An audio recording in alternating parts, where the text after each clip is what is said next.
வணக்கம் அன்பர்களே, வாங்க இன்னைக்கு நாம இட்லியும் தோசையும் ஒரே மாவுல செய்யறதுக்கான அளவு என்னன்னு பார்க்கலாம். முதல்ல நம்ம 4 கப் அளவுள்ள சாப்பாட்டு அரிசி எடுத்துக்கோங்க. நான் இட்லி அரிசி யூஸ் பண்ண மாட்டேன், சாப்பாட்டு அரிசி தான் யூஸ் பண்ணுவேன். அதுக்கடுத்து 1 கப் அளவுள்ள உளுத்தம்பருப்பு எடுத்துக்கோங்க. அதுக்கடுத்து 1/4 கப் அளவுள்ள பச்சரிசி எடுத்துக்கோங்க. 1.5 டேபிள் ஸ்பூன் வெந்தயம் எடுத்துக்கோங்க. இதுதான் இட்லிக்கும் தோசைக்கான அளவு. 2 இட்லியுமே நல்லா வரும், தோசையும் நல்லா வரும். ஆனா நீங்க அந்த இட்லி பாத்தீங்க இல்லையா, உளுத்தம்பருப்பு ஜாஸ்தி இட்லி, அந்த அளவுக்கு இந்த இட்லி இருக்காது, ஆனா நல்லா தான் இருக்கும். அப்புறம் இன்னொன்னு, உங்களுக்கு தோசை நல்லா செவந்து வரணும்னா, நல்ல ஒரு கலர் வரணும்னா அதுக்கு நீங்க என்ன பண்ணுங்கன்னா 2 டேபிள் ஸ்பூன் கடலைப்பருப்பு இதுல ஊற வைக்கும் போது கூடவே சேர்த்து ஊற வச்சிடுங்க. உங்களுக்கு தோசை நல்ல கலர்ஃபுல்லா கிடைக்கும். இட்லியில ஒரு சின்ன கலர் சேஞ்சஸ் இருக்கும். இது பிடிச்சவங்க இந்த மாதிரி செய்யுங்க, பிடிக்காதவங்க இதை சேர்க்க வேண்டாம். நீங்க இட்லி வேண்டாம் தோசையே பண்ணிக்கலாம்னாலும் இதுல தோசை நல்லா வரும், சூப்பரா தோசை வரும். நான் உங்களுக்கு செஞ்சு காட்டுறேன். இதுதான் அதுக்கான அளவு. 4 கப் புழுங்கலரிசி, 1 கப் உளுத்தம்பருப்பு, 1.5 ஸ்பூன் ஃபெனுக்ரிக் சீட்ஸ், 1/4 கப் பச்சை அரிசி, 2 டேபிள் ஸ்பூன் கடலைப்பருப்பு. இது உங்களுக்கு விருப்பம் இருந்தா சேர்த்துக்கலாம், இல்லைன்னா தேவையில்லை. இது எல்லாத்தையுமே ஒன்னா போட்டு ஒரு 4 மணி நேரம் ஊற வைங்க. ஊற வச்சுட்டு, இங்க வெளிநாட்டுல இருக்கவங்களுக்கு சொல்றேன், ஊற வச்சு அந்த மாவை அரைச்ச பிறகு அந்த மாவுலயே உப்பை போட்டு அரைச்சிடுங்க, இல்ல கலக்கி வச்சிடுங்க. உப்பை போட்டே கலக்கி வைங்க, அப்பதான் இட்லி ரொம்ப நல்லா இருக்கும். வச்சுட்டு என்ன பண்ணுங்கன்னா, அந்த மாவை வீட்டில் அவன்லயோ இல்லை மைக்ரோவேவ்லயோ, மைக்ரோவேவை 1 மினிட் ஓட விட்டுட்டு அந்த மைக்ரோவேவ்ல வச்சிடுங்க. அது உங்களுக்கு மறுநாள் காலையில் எழுந்து வரும்போது நல்லா பொங்கி வரும். இந்த மெத்தட்ல செஞ்சு பாருங்க, உங்களுக்கு தோசை இட்லி ரெண்டுமே அருமையா வரும். செஞ்சு பார்த்துட்டு சொல்லுங்க, நான் உங்களுக்கு இதை செஞ்சு காட்டுறேன். நன்றி, வணக்கம். வாங்க, இதுதான் தோசைக்கும் இட்லிக்கும் சேர்த்து அரைச்சு வச்ச மாவு. பாருங்க எப்படி நல்லா பொங்கி வந்திருக்கு பாருங்க. இதுல தோசையும் செய்யலாம், இட்லியும் செய்யலாம். இதுலயுமே இட்லி நல்லா இருக்கும். அந்த அளவுக்கு ரொம்ப சாஃப்டா இருக்காது, பட் இட்லி ஆனா நல்லா இருக்கும். முயற்சி பண்ணி பாருங்க, சாப்பிட்டு பாருங்க, எப்படி இருக்குன்னு சொல்லி எனக்கு கமெண்ட்ல சொல்லுங்க. லைக் பண்ணுங்க, சப்ஸ்கிரைப் பண்ணுங்க. பாருங்க, அரைச்ச மாவு நல்லா பொங்கி வந்திருக்கு பாருங்க. இந்த மாவுல இட்லியும் செய்யலாம், தோசையும் செய்யலாம். நான் உங்களுக்கு இட்லி ஊத்திட்டு காட்டுறேன், அதுக்கப்புறம் தோசையும் சுட்டு காட்டுறேன். நல்லா பாருங்க பொங்கி வந்திருக்கு. மாவு எப்படி இருக்குன்னு பாருங்க. பாருங்க, இட்லி தட்டுல எண்ணெய் தொடச்சி இட்லி வாத்திருக்கேன்.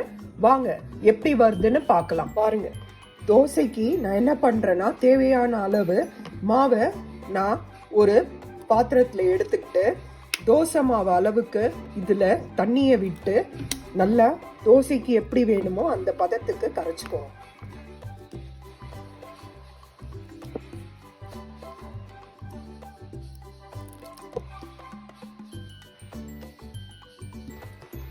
அவ்வளவுதான். இந்த பதத்துக்கு கரைச்சிக்கிட்டீங்கன்னா இதுல நாம தோசையும் செய்யலாம். நல்லா தோசையும் நல்லா முருகலா வரும்.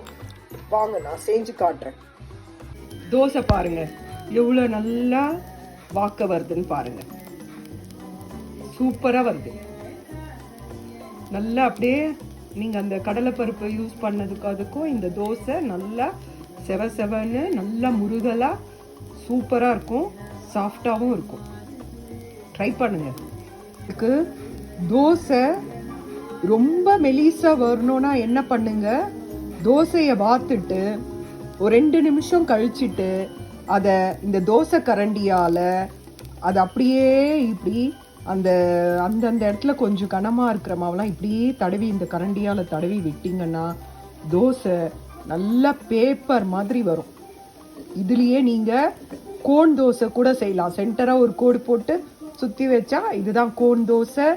நல்லா இதுல கீ போட்டா கீ ரோஸ்ட் சூப்பரா நல்லா முருகலா செமையா வரும். ட்ரை பண்ணி பாருங்க. அப்புறம் இதுல ஒட்டி இருக்க மாவை ஒரு துணியால தொடச்சிடுங்க, ஏன்னா அடுத்த தோசை திருப்ப முடியாது, அதனால தொடச்சிடுங்க. இந்த மாதிரி தான் நல்லா பொறன்னு நல்லா மெலிசா சூப்பரா வரும். குழந்தைங்களுக்கு ரொம்ப பிடிக்கும். பாருங்க தோசை எவ்வளோ அழகா திருப்ப முடியுது பாருங்க, ஒட்டாம கொல்லாம பாருங்க எவ்வளோ அழகா இருக்கு பாருங்க, எவ்வளோ கிறிஸ்பியா சூப்பரா இருக்கு பாருங்க. பார்க்கும் போதே நமக்கு சாப்பிடணும்னு தோணுது இல்லையா? அப்போ பசங்களுக்கு ரொம்ப பிடிக்கும். இதுல நீங்க மிளகா பொடி தூவி தேங்காய் போட்டு வெங்காயம் போட்டு நல்லா பொடி தோசை மாதிரியும் கொடுக்கலாம். நீங்க கீ ரோஸ்டாவும் கொடுக்கலாம், பட்டர் போட்டு பட்டர் தோசையாவும் கொடுக்கலாம். இது ரொம்ப நல்லா இருக்கும், ட்ரை பண்ணுங்க. இங்க பாருங்க தோசை ரெடி. இந்த தோசைக்கு நான் ஏற்கனவே ஒரு ஆனியன் தேங்காய் சேர்ந்த சட்னி போட்டிருந்தேன். அந்த சட்னியை வச்சு இந்த தோசையை சாப்பிட்டீங்கன்னா ரொம்ப அருமையா இருக்கும், சுவையா இருக்கும்.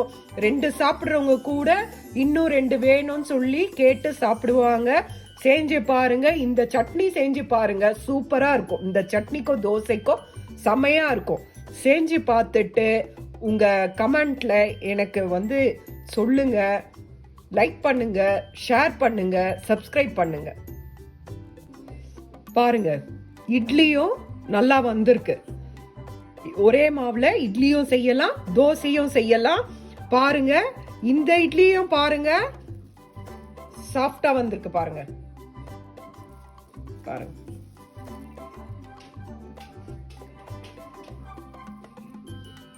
ஓகேங்களா? செஞ்சு பார்த்துட்டு எப்படி இருக்குன்னு சொல்லிட்டு உங்க கமெண்ட்ல சொல்லுங்க. லைக் பண்ணுங்க, ஷேர் பண்ணுங்க, சப்ஸ்கிரைப் பண்ணுங்க. நன்றி, வணக்கம்.